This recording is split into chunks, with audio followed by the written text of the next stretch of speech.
오늘 발표할 논문은 Meaning plus Purpose, Unraveling the Architectural Design Convention in the Contemporary Metaverse라는 논문으로 메타버스에서의 건축 설계가 현재 어떻게 이루어지고 있는지를 조사한 논문입니다. 먼저 인트로덕션입니다. 전통적 건축에서는 기능적이고 견고하며 아름다운 공간을 어떻게 구현할 수 있는가가 건축가들에게 있어서 가장 큰 목적입니다.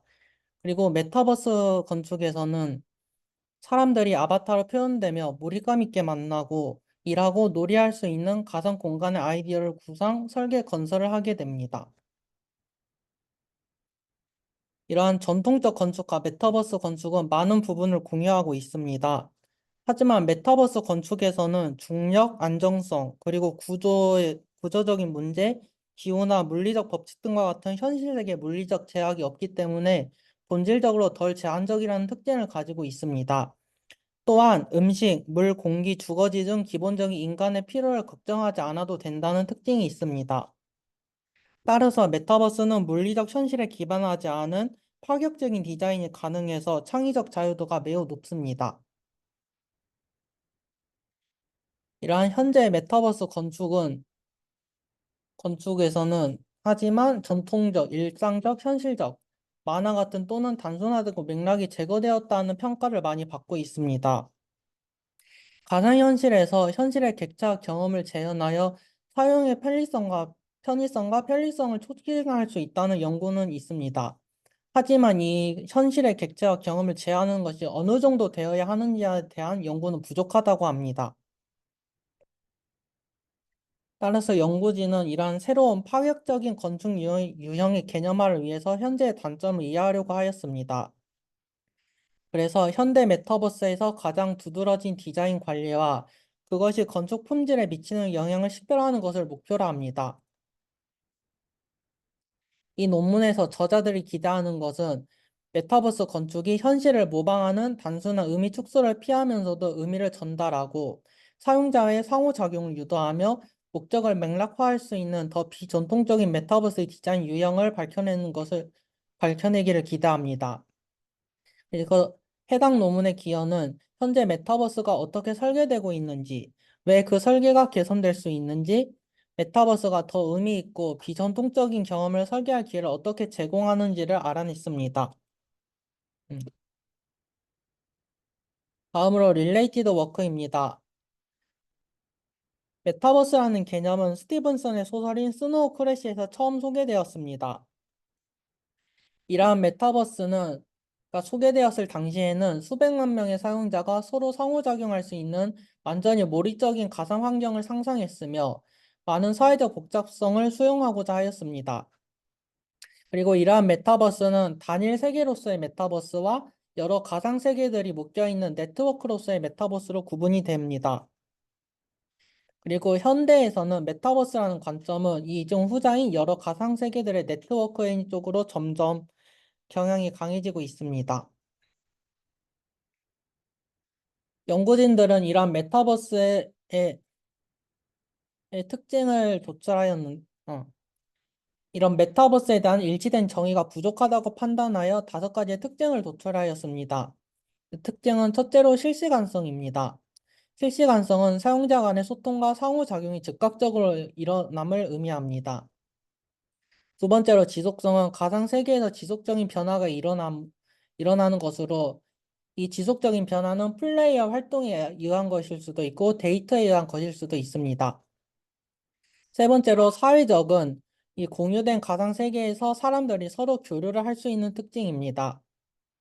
몰입성은 모든 장치에서 접근이 가능한 보편성을 의미하고 마지막으로 창작 가능성은 사용자가 가상 콘텐츠를 수정하거나 생성할 수 있는 능력을 의미합니다.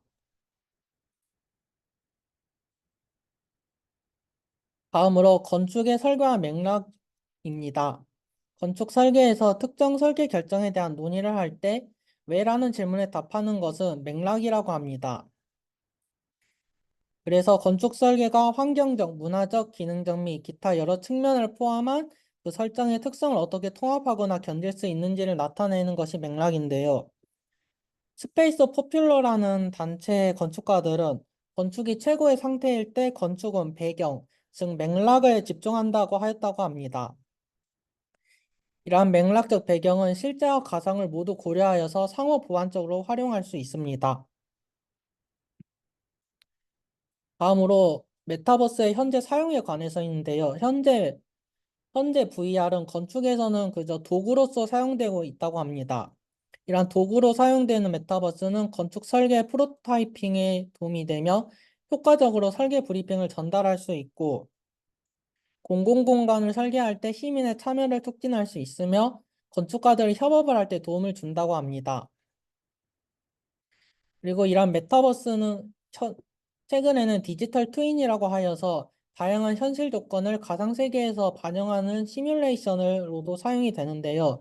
건축가들은 이 디지털 트윈을 활용하여 제조나 이동성, 지속 가능성 등 다양한 측면에서 성능을 정확하게 예측할 수 있다고 합니다.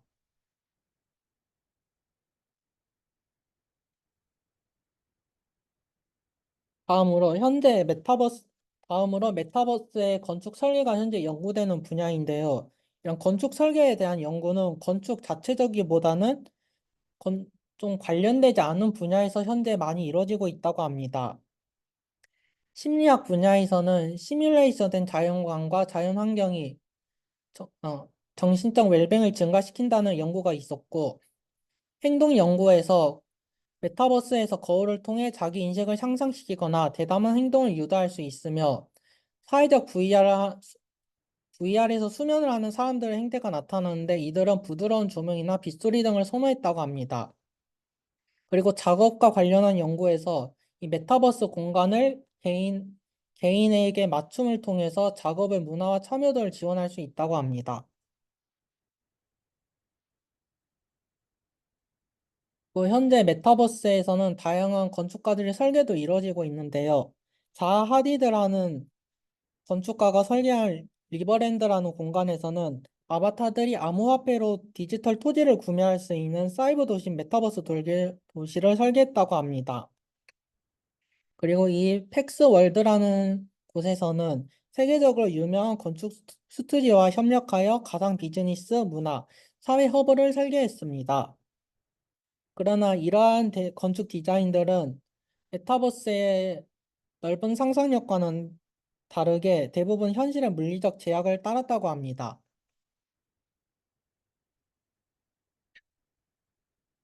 다음은 이 실험의 방법에 대해서입니다. 연구진들은 이 실험 방법을 총 세단계로 나눴는데요. 첫 번째로 인기 있는 메타버스 공간의 대표 샘플을 식별했습니다. 그리고 두 번째로는 건축가들에게 이 공간에 대한 비평을 요청하기 위해서 건축 평면도를 작성하였고, 세 번째 단계로 개별 건축가와의 구두 및 그래픽 상호작용 세션을 진행했습니다. 먼저 메타버스 플랫폼의 탐색인데요. 연구진들은 학술 연구, 뉴스 기사, 소셜 미디어 컬렉션에서 공식적이고 비공식적인 조사를 수행하였습니다. 이 아래 테이블에 자세한 정보가 나와 있습니다. 음.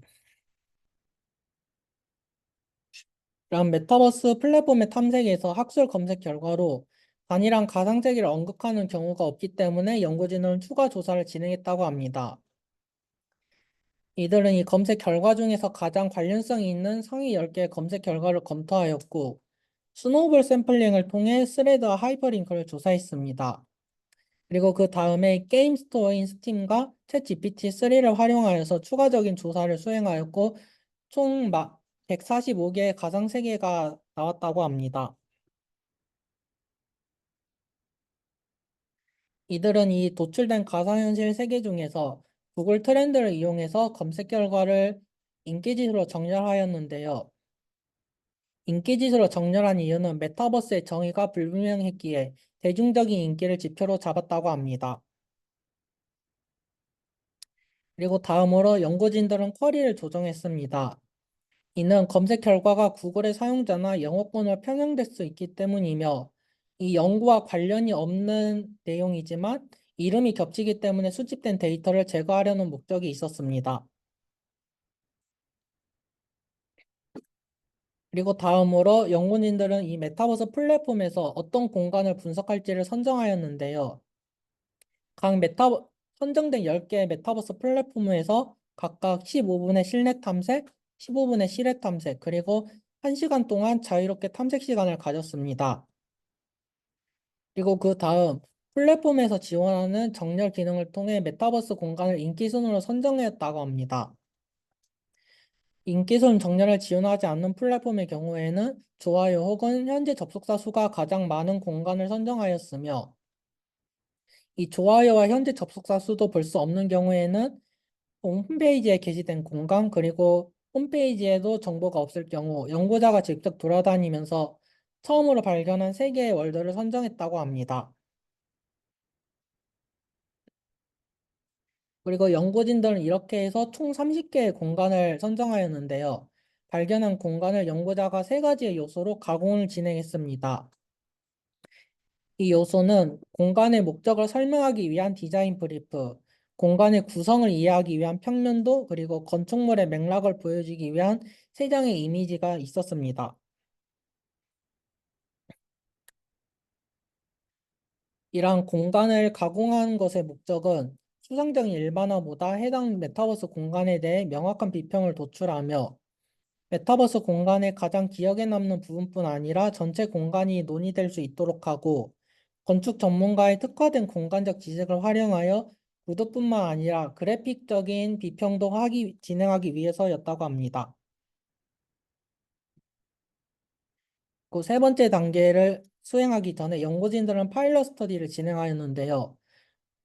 이 파일럿 스터디의 결과 참가자들이 비디오로 녹화된 영상을 보는 것보다 직접 메타버스 공간을 돌아다니며 확인하는 것을 선호하였고 시간에 이 다양한 월드들을 모두 기억하는 것이 어렵기 때문에 시간의 절약과 인지적 부담을 줄이기 위해 참가자들의 선택을 제한하는 필요가 있다고 하였습니다. 그리고 다음으로 연구진들은 총 21명의 건축 전문가 그룹을 초청하였습니다. 이 건축 전문가 그룹은 30개의 메타버스 공간의 샘플을 비판적으로 평가하였습니다. 이 샘플은 각각 10개 실내 공간, 건물 광장으로 구성이 되었습니다. 이 21명의 참가자는 이 정보는 이렇게 갔고요. 다들 건축 인테리어 디자인, 도시계획 분야에서 최소 1년 이상의 전문 경험을 가지고 있었으며 건축 산업 경력이 평균 9.24년이었다고 합니다. 그리고 이 통계를 보면 알겠지만 대부분 몰입형 기술에 대해서는 크게 체험을 해본 적이 없다고 응답하였습니다. 다음으로 연구진들은 이 건축 전문가들에게 어떤 공간을 비평하게 할지 배정을 진행했는데요. 첫째로 건축 전문가들을 분류했습니다. 이는 아까 말한 샘플 유형처럼 실내 인테리어 전문가, 그리고 건축 전문가, 도시계획 전문가로 구분되었습니다. 그리고 이 각 전문가에게 해당하는 유형의 샘플을 무작위로 3개 제시하였고, 디자인 브리프를 진행한 다음 평면도와 그 공간의 이미지를 보여주며 설명을 진행하였습니다. 그 다음에 전문가가 비평할 디자인을 선택하는 방식으로 진행되었습니다. 이렇게 정한 다음에 실험이 진행되었는데요. 먼저 건축 전문가가 선택한 공간을 VR에서 방문해서 직접 지켜보게 하는 과정을 수행했습니다. 그 다음 평면도를 펼쳐놓고 건축가가 그 평면도에 자신이 생각하는 건축적 특징을 기록하면서 동시에 그 어떤 생각을 하는지 말을 하는 과정을 진행했습니다. 전문가 비평은 공간의 분위기와 형태, 기능을 중심으로 설명하도록 요구받았고, 앞서 말했다시피 평면도에 의견을 표시하고 표시 중 생각을 말하도록 요구했으며, 이 비평 과정을 촉진하기 위해 질문을 하고 설명을 요구했다고 합니다. 이 질문에 관해서는 기능적으로 무엇이 작동하고 작동하지 않는지, 그리고 건축 형식이 메타버스 공간에서 일어나는 활동을 지원하고 있는지, 공간의 분위기, 그리고 건축가가 좋아하거나 싫어하는 건축적 특징 등을 물어보았다고 합니다. 그러면 제가 네, 앞부분은 못 들어가지고 질문을 드리는 것 같은데 네, 이게 꼭 그 건축학과 사람이어야 되는 이유가 어떤 건가요? 이게 메타버스라는 게 어떻게 보면 현실과 다른 측면을 관점을 봐도 괜찮은 거잖아요. 네. 네, 그 관점에서 꼭 그 건축가한테 이런 비평을 드려야 되는 이유가 뭔지 이게 제가 처음 주제를 제가 잘 몰라가지고 여쭤보는 질문일 수 있어요.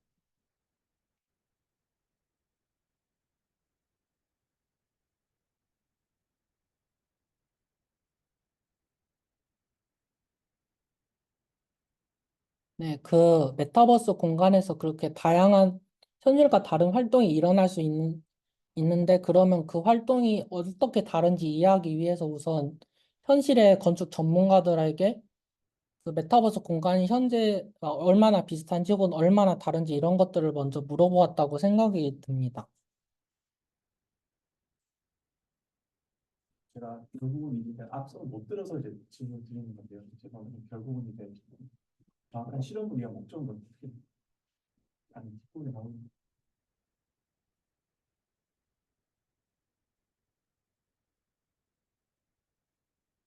네, 그 현재 메타버스 진행이 현실에서 건축과 어떻게 다르게 설계가 되고 있는지를 파악하고 그럼 어떻게 하면 그 설계를 개선할 수 있을지 그리고 그래서 어떻게 더 의미 있고 이런 전통적이지 않은 경험을 설계할 기회를 제공할 수 있을지 연구하는 것이 연구의 목표입니다.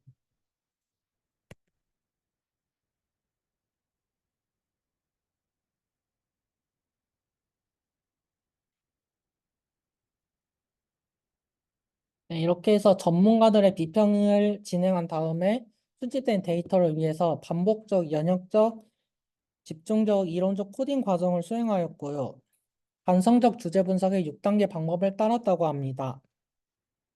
주 저자가 이 코딩을 진행하였고 오디오를 옮겨 쳤고 그래픽 데이터에 주석을 달았으며 이 코딩의 편향을 막기 위해 공동 저자와 분석적 토론을 수행하였습니다. 그리고 이 결과적으로 메타버스의 건축적 특성 5개를 도출했습니다. 그리고 이 도출한 다음에 저자는 메타버스 디자인의 패턴이 전통적인 건축 관행과 다르게 나타나는 점에 대해 추가적인 논의가 필요하다고 생각했습니다. 아, 원래는 건축의 현실주의적 관점으로 보았는데 메타버스에서는 현실적으로 바라보는 것보다 이런 건축에 어떤 기능을 하는지 의미를 가지는지 이런 것들에 대한 구성주의적 관점이 더 적절하다는 판단을 내려 다시 토론을 통해 건축 전반이 아닌 메타버스의 특정한 특징을 고려한 3가지 디자인 관례를 도출했습니다. 그래서 이 전문가 비평의 결과인데요. 먼저 도출된 메타버스 건축의 특성은 캐릭터, 인헤비테이션, 커넥티비티, 토폴로지, 그리고 펑셔널리티라고 합니다. 먼저 캐릭터입니다. 캐릭터는 이 메타버스에서의 건축의 명확한 형태, 분위기, 그리고 공간을 어떻게 인식하는지를 나타내는 특성입니다. 그래서 한마디로 특징이라고 할 수 있을 텐데요. 전문가들은 이런 메타버스 공간의 캐릭터가 부족한 편이라는 비판을 내렸습니다. 캐릭터는 이런 캐릭터는 길을 찾거나 공간을 탐험하고 그리고 공간에서 장소의 이야기처럼 느끼게 하는데 중요하다고 전문가들은 강조했습니다. 이런 캐릭터는 주로 형태와 재료를 통해 표현됩니다. 이 캐릭터에서 형태는 형태인데요. 형태는 구성과 형태 윤곽을 통해 나타납니다. 그래서 형태 중에서 이 형태는 또 반복성과 공간적 계층 구조를 통해 표현되는데요. 반복성이란 비슷한 공간이 반복해서 나타나는 것으로 이러한 경우 동일한 경험을 반복하기 때문에 사용자들의 공간의 탐험이 저해되는 경향이 있었다고 합니다. 그리고 건축가들은 현재 메타버스에서의 건축이 공간의 목적이나 중요성에 대한 명확한 질서를 제공하지 못한다는 평가를 남겼습니다. 대부분의 건축 전문가들은 이 메타버스 공간에서 랜드마크가 무엇인지 인식할 수 없었다고 말했습니다. 그리고 다음으로 특징에서의 매테리얼인데요. 매테리얼은 촉감, 색상, 복잡성 등을 통해 건축의 질감을 표현합니다. 이런 매테리얼은 다시 디테일과 질감으로 나눠지는데요. 건축가들은 건축 디자인을 구성하는 스타일 선택이나 복잡성이 부족하다고 하였으며, 질감의 경우에도 질감이 부족하여 공간이 단조롭게 느껴지는 경향이 있다고 하였습니다. 하지만 이러한 질감의 경우에는 디테일이 부족하였지만, 이러한 재질의 경우에는 흥미롭게 사용할 수 있어서 이는 긍정적인 반응이 있었다고 합니다. 다음으로 인헤비테이션입니다. 인헤비테이션은 건축 공간과 그 공간을 사용하는 사람 간의 상호작용을 의미하며, 메타버스 공간은 접근성이 떨어지고 규모가 잘 맞지 않는 문제가 있었다고 합니다. 이 인헤비테이션은 먼저 액세시빌리티가 있는데요. 이는 건축물이 보이긴 하지만 또 만질 수 없는 문제입니다. 이 예시로 가져온 사진 같은 경우에는 제가 직접 돌아다니면서 찍은 건데요. 이렇게 창밖에 도시의 풍경이 보이지만 플레이어는 방 밖으로 나갈 방법이 없기 때문에 그저 그냥 관찰만 할 수 있는 공간으로 도시는 남습니다.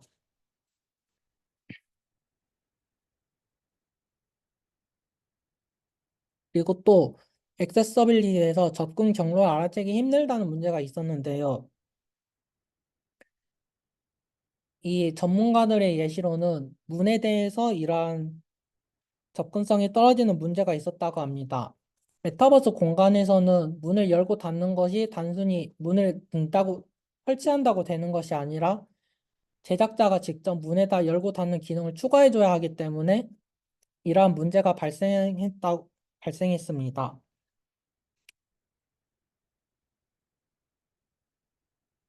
다음으로 프로포셔널리티, 비례인데요.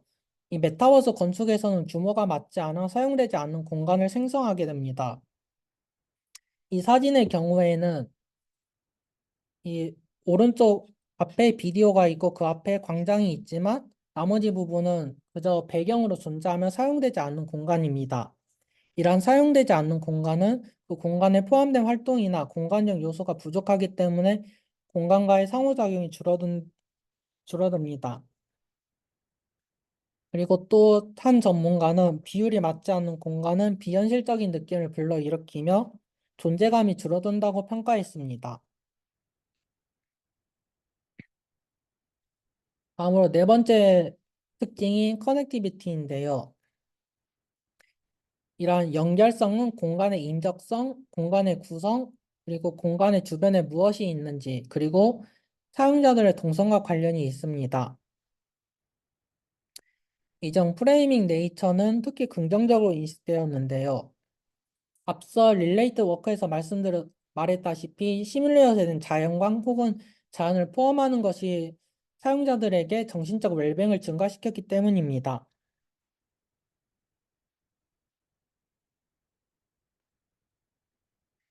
그리고 이 커넥티비티 하위로 인클로저가 있었는데요. 건축 전문가들은 이 건물의 외부로 공간을 구성하는 것이 긍정적으로 인식했습니다. 하지만 너무 폐쇄된 공간의 경우에는 답답함을 느껴서 부정적인 평가를 받았다 합니다. 그리고 마지막으로 서큘레이션, 순환인데요. 이는 사람들의 동선이 얼마나 잘 순환되게 만들어져 있는가를 의미합니다. 이러한 동선의 경우에는 광장에서 주요 관찰이 되었으며 건축가들은 동선이 잘 순환되도록 구상하는 것을 중요하게 여겼습니다. 그리고 다음으로 토폴로지입니다. 토폴로지는 건축물과 도시 공간을 공통된 특성, 기능 또는 형태에 따라 분류하는 것입니다. 이 토폴로지 하위로 디트리멘털 앰비귀티가 있었는데요. 이는 현실과 공간의 의미가 달라서 혼란을 끼치는 경우였다고 합니다. 이 혼란을 끼치는 대표적인 예시로 건축 전문가는 집과 파빌리온을 얘기하였는데요. 이 사진이 가져온 것이 파빌리온이란 것인데 뭔가 집이라기보다는 좀 더 개방되어 있는 어떤 공간 같은 것을 의미한다고 합니다. 이 메타버스 건축에서는 집과 파빌리온이 구분이 되지 않고 거의 혼용되어 사용되고 있었기 때문에 건축 전문가는 혼란을 느꼈다고 얘기했으며 또 한 건물 안에 여러 가지 특성이 섞여 있는 경우에도 건축 전문 혼란을 느꼈다고 합니다. 그리고 다음으로 인스피링 앰비기티인데요. 이는 현실 세계의 건축 유형이 메타버스에서의 특정 맥락에 맞는 경우입니다.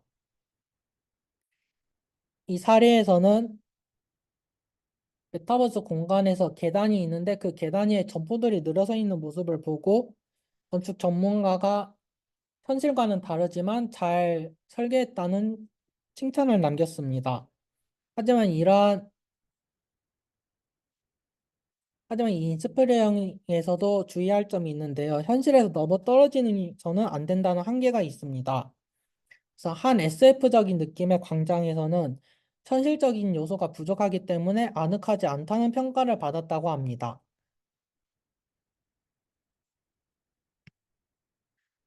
마지막으로 펑셔널리티입니다. 이는 건축의 목적으로 기능주의적으로 건축의 외관을 그 본질과 일치시키는 것을 포함합니다. 현실의 건축에서는 이 형태는 기능을 따르게 되어 있는데요. 하지만 가상 세계에서는 이 현실 세계에서의 많은 기능을 사용할 필요가 없기 때문에 이러한 현실과 가상 간에서는 기능적 맥락이 다르다고 합니다. 이 펑셔널리티의 하위 요소로 프랙티컬 밸류가 있는데요. 이러한 메타버스 건축에서는 건축 형태의 실용적 가치가 상실되고 기능성이 부족하다.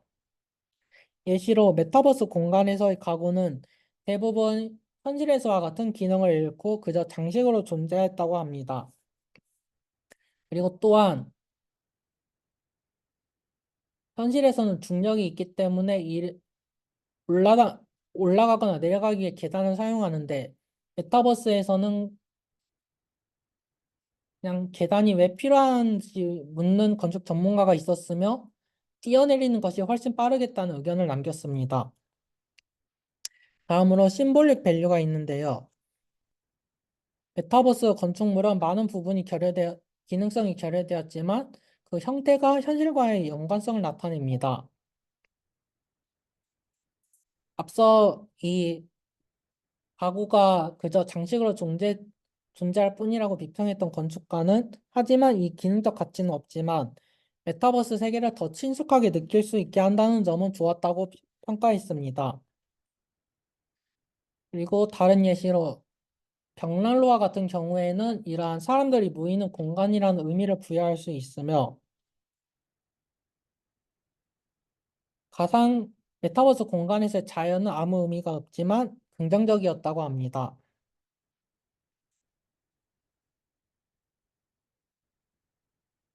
그리고 다음 연구진들은 전문가 비평 노트에 고려사항을 도출하였는데요. 첫 번째로 리프레젠테이션, 두 번째는 인게이지먼트, 세 번째는 펄포즈입니다. 첫 번째로 리프레젠테이션이 있는데요. 메타버스 건축에서는 시각적 외관이나 구형 방식에서는 기능성보다는 의미가 더 중요합니다. 음, 그 메타버스 건축에서 현실 건축의 시각적 외관을 재현할 때 그 외관과 관련된 인지적 영상이 함께 전달되는데요. 논문의 저자들은 이러한 의미의 전달을 현실과 불일치하는 경우, 그리고 현실에서 증강되는 경우로 나누었습니다. 이러한 연상은 인상, 분위기, 이미지, 목적 또는 친숙함을 전달합니다. 먼저 첫 번째로 현실과 의미가 일치하는 경우입니다. 이런 현실과 일치하는 것은 주로 토폴로지와 커넥티비티의 형태를 통해서 발생하였는데요. 침대나 소파 등 건축적인 표식을 포함시켜서 집이라는 이미지를 사용자들에게 줄 수 있었다 합니다. 그리고 또한 현실의 자연을 모방하는 것도 커넥티비티를 발생시켰습니다. 이렇게 현실과 메타버스 건축에서 일치하는 의미는 현실 건축의 전형적 기능을 활용하여 의미를 창출하고 이해와 친숙함을 일으킬 수 있습니다. 다음으로 현실과 일치하지 않는 경우입니다. 이는 주로 프로폴테이션이나 유형의 불일치를 통해서 나타나는데요. 메타버스에서의 비율이 현실과 다른 경우, 예를 들어 계단의 폭이 너무 좁다거나 공간이 너무 큰 그러한 경우가 있고요. 또한 메타버스의 건축이 현실 건축의 특징을 따르지 않은 경우가 있습니다. 이러한 의미의 불일치는 불편함이나 공간적 일관성의 부족을 초래하며 의미를 부여할 수 없게 된다는 문제가 있습니다. 다음으로 현실에서 의미가 증강되는 경우입니다. 어, 이 경우에는 현실과 가상의 의미를 추출하고 확장하였는데요. 낯선 형태와 재료를 확장함으로써 메타버스와 같은 시뮬레이션 세계에서만 가능한 새로운 유형을 의미합니다. 이러한 표현과 관련된 건축 설계 고려사항은 현실과 의미를 일치시켜서 이해하기 쉽고 친숙하게 만들어야 하며 의미의 불일치는 표현을 혼란스럽고 불편하게 할 수 있습니다. 그리고 의미의 증강은 사람들이 직관적으로 이해할 수 있도록 신중한 접근이 필요합니다. 그래서 표현에 대해 요약하자면 메타버스에서는 건축의 실용적 가치가 감소하며 때문에 메타버스 건축에서는 의미를 목표로 합니다. 그리고 메타버스에서 이런 현실적이지 않은 기능들이 시간이 지남에 따라 점점 정상적인 것으로 느껴질 것인데요. 이에 때문에 증강된 디자인은 현실과 점점 동떨어지게 될 가능성이 있습니다. 다음으로 인게이지먼트, 참여입니다. 그럼 메타버스 건축에서는 공간의 비례가 미학보다 더 중요하게 여겨진다는 특징이 있었습니다. 이러한 인게이지먼트의 첫 번째로 액티비티인데요. 액티비티는 특정한 활동을 수행하기 위해 할당된 공간의 양과 그 활동의 상대적인 비율을 의미합니다. 이 사, 이러한 사용자들이 활동하는 사용자들의 활동량과 사용 가능한 공간의 비례가 맞지 않으면 참여도가 감소하고 공간을 탐험하는 것이 저해될 수 있습니다. 다음으로 질량입니다. 이 질량은 건축 요소와 공간 사이의 비율을 의미하며 질량과 공간의 상호작용이 참여 기회를 창출할 수 있지만 이 질량과 공간의 비율이 잘 맞지 않으면 참여도가 감소하고 불편을 초래했다고 합니다. 그리고 다음으로 친숙함인데요. 이 친숙함은 익숙한 건축적 요소와 낯선 건축적 요소 간의 비율을 의미합니다. 이 인게이지먼트의 고려사항은 이 비율을 잘 맞춰가지고 공간을 매력적으로 만들어야 하며 메타버스의 공간은 활동하기 충분한 크기여야 합니다. 그리고 사용되지 않는 공간은 빈 느낌을 주고 사용자들이 접근하기 어려울 수 있습니다. 그리고 시각적 상호작용과 탐색적 상호작용이 전환될 때 질량과 공간의 균형을 통해서 연결성을 높일 수 있다고 합니다. 그래서 이 참여에 대해 요약하면 활동과 질량은 현실 세계와 동일하지만 이 친숙함은 현실과 다르다는 특징이 나타났습니다. 그리고 메타버스에서는 물리적 제약이 없지만 너무 넓게 할 경우 오히려 사용성이 떨어지기도 했기 때문에 딜레마가 발생하였고 현실 세계와 다르게 비전통적인 건축을 시도할 때에는 친숙한 요소와 낯선 요소의 비율을 점차 조정해 나갈 필요가 있다고 했습니다. 다음으로 목적입니다. 이 목적은 1인칭 주관적인 경험으로 건축을 인식하는 현상학적인 맥락인데요. 사용자들의 인지적 경험이 형성되는 것입니다. 이 목적은 프로비저널 컨텍스트와 인바디드 컨텍스트로 나누어집니다.